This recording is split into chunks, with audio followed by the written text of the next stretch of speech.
Welcome back to Savvy Psychologist. I'm your guest host, Dr. Jade Wu, and for longtime listeners, I'm also a blast from the past as a former host of the show, here to give you a mini-series on my favorite topic, sleep. This is part 2 of my mini-series based on my new book, Hello Sleep, The Science and Art of Overcoming Insomnia Without Medications. Here, I'll help you meet sleep challenges with evidence-based research, a sympathetic ear, and zero judgment.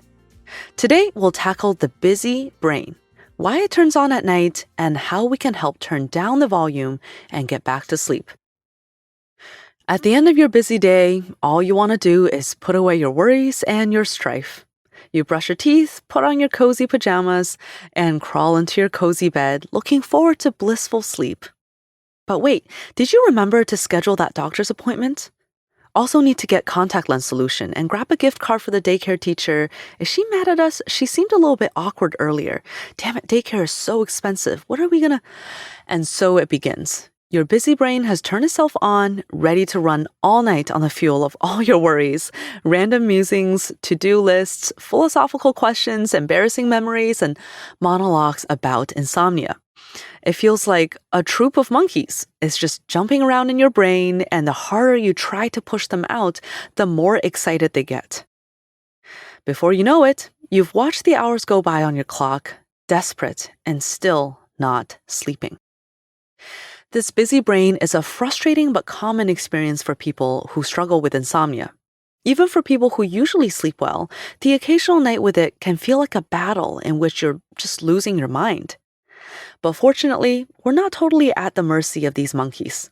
Today, I'll share 4 techniques you can practice to quiet your busy brain and let it sink into sleep instead. Tip number 1, take care of mental business during the day. So first things first, let's appreciate that the brain is supposed to be busy.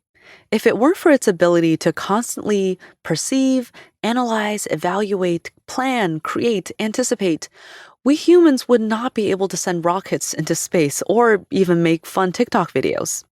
So let's not get mad at our brains for being in overdrive at night. It's simply trying to help. Our goal is to let the brain do its thing, but nudge it towards doing it at the right time, which is during the day. That means we have to take care of mental business during the day, making time to plan, reflect, daydream, and even worry.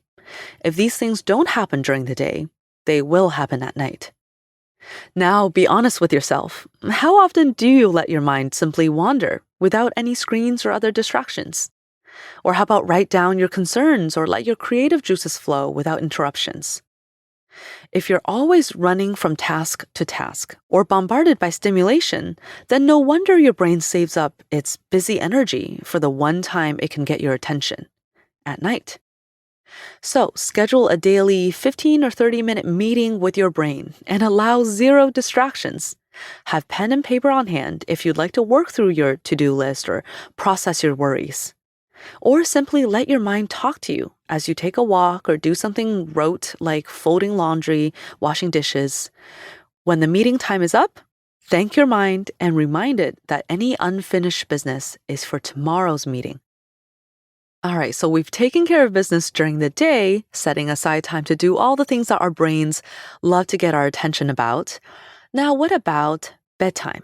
As we head closer towards sleep, do tip number 2, which is to transition from doing to being before bedtime. We tend to be very goal-oriented during the day. We're constantly in the process of producing something, whether it's work or dinner or some semblance of organization in the house. Sometimes we can even become too focused on productivity and lose sight of simply, experiencing the moment. And if we carry this get things done energy into bed with us, our minds will keep running.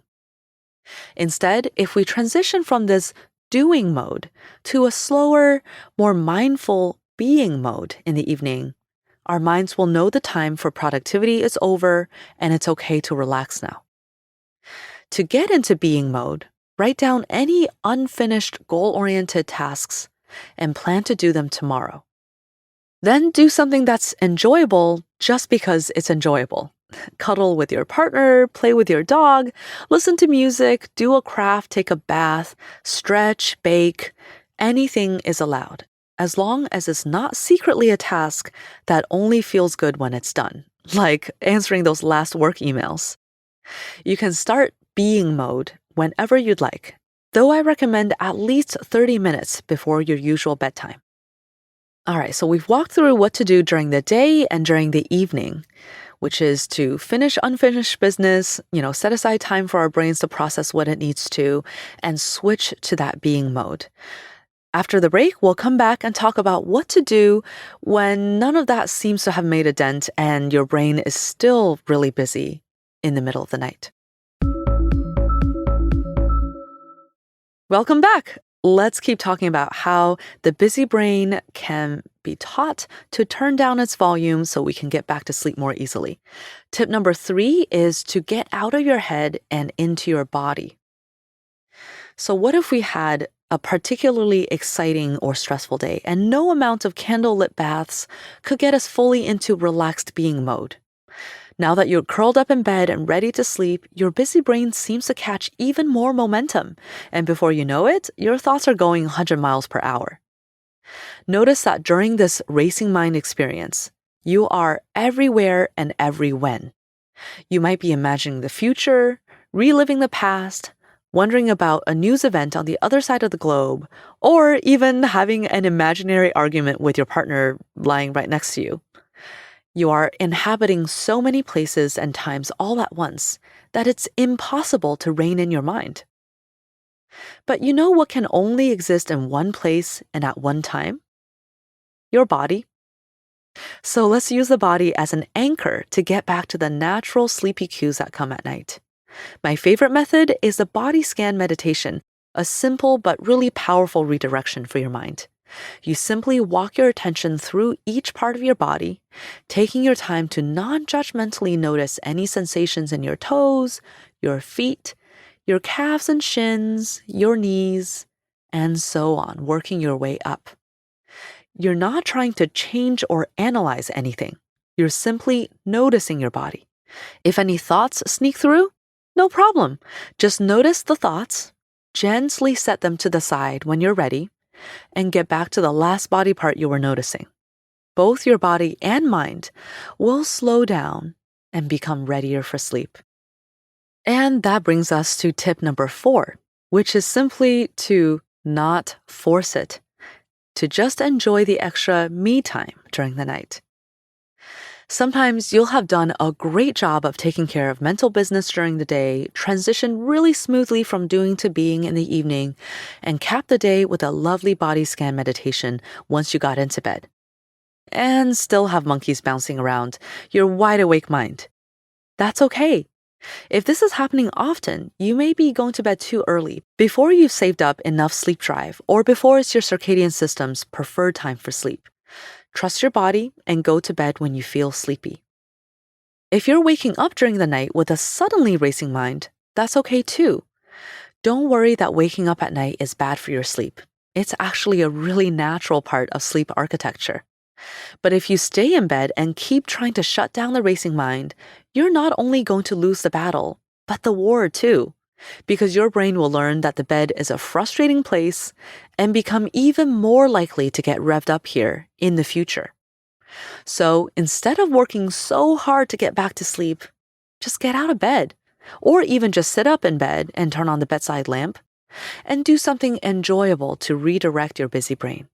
You can read, you can use your phone, you can knit, stretch, whatever you'd like. Enjoy this extra me time and go back to bed when you're feeling sleepy. Don't specifically do boring things to trick your brain into falling asleep because you know what?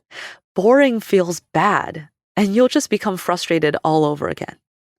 Remember to trust in sleep. It will take good care of you even if it's not going perfectly according to your plans. Now you may wonder, well, what are the sorts of activities I should do when I get out of bed during the night? Well, here's a bonus tip for today. Listen to a podcast or audiobook to redirect your mind. One of my personal favorite nighttime activities is listening to an audiobook or podcast. And I'm not just saying that because I'm currently podcasting. Well, this way, I don't have to turn on a bunch of lights and disturb my partner, and I get to catch up on something that I never seem to have enough time for during the day. So even on the occasional night when I've been awake for hours, it didn't feel really bad because, I got to find out who the killer was, and it wasn't the butler, in a fun plot twist. It all boils down to this. Don't fight against your mind. Work with it. Show it some compassion. Instead of doing battle against a mind full of hyperactive monkeys at night, give it more constructive outlets during the day, and transition from doing to being mode before bed. Get out of your head and into your body. And last but not least, enjoy that extra me time you get at night when your excited mind invites you to play. Thanks for listening to The Savvy Psychologist. I'm Dr. Jade Wu, and you can find my new book, Hello Sleep, The Science and Art of Overcoming Insomnia Without Medications on bookshop.org, Amazon, or on the shelves at your local bookstore right now. And make sure to tune in for more sleep advice next week. We'll be talking about when to follow sleep hygiene rules and when to ignore them. The Savvy Psychologist is a quick and dirty tips podcast. It's audio engineered by Steve Rickyberg with script editing by Adam Cecil. Our podcast and advertising operations specialist is Morgan Christensen. Our digital operations specialist is Holly Hutchings. Our marketing and publicity assistant is Davina Tomlin, and our intern is Cameron Lacey. Follow Savvy Psychologist on Apple Podcasts, Spotify, or wherever you listen to podcasts.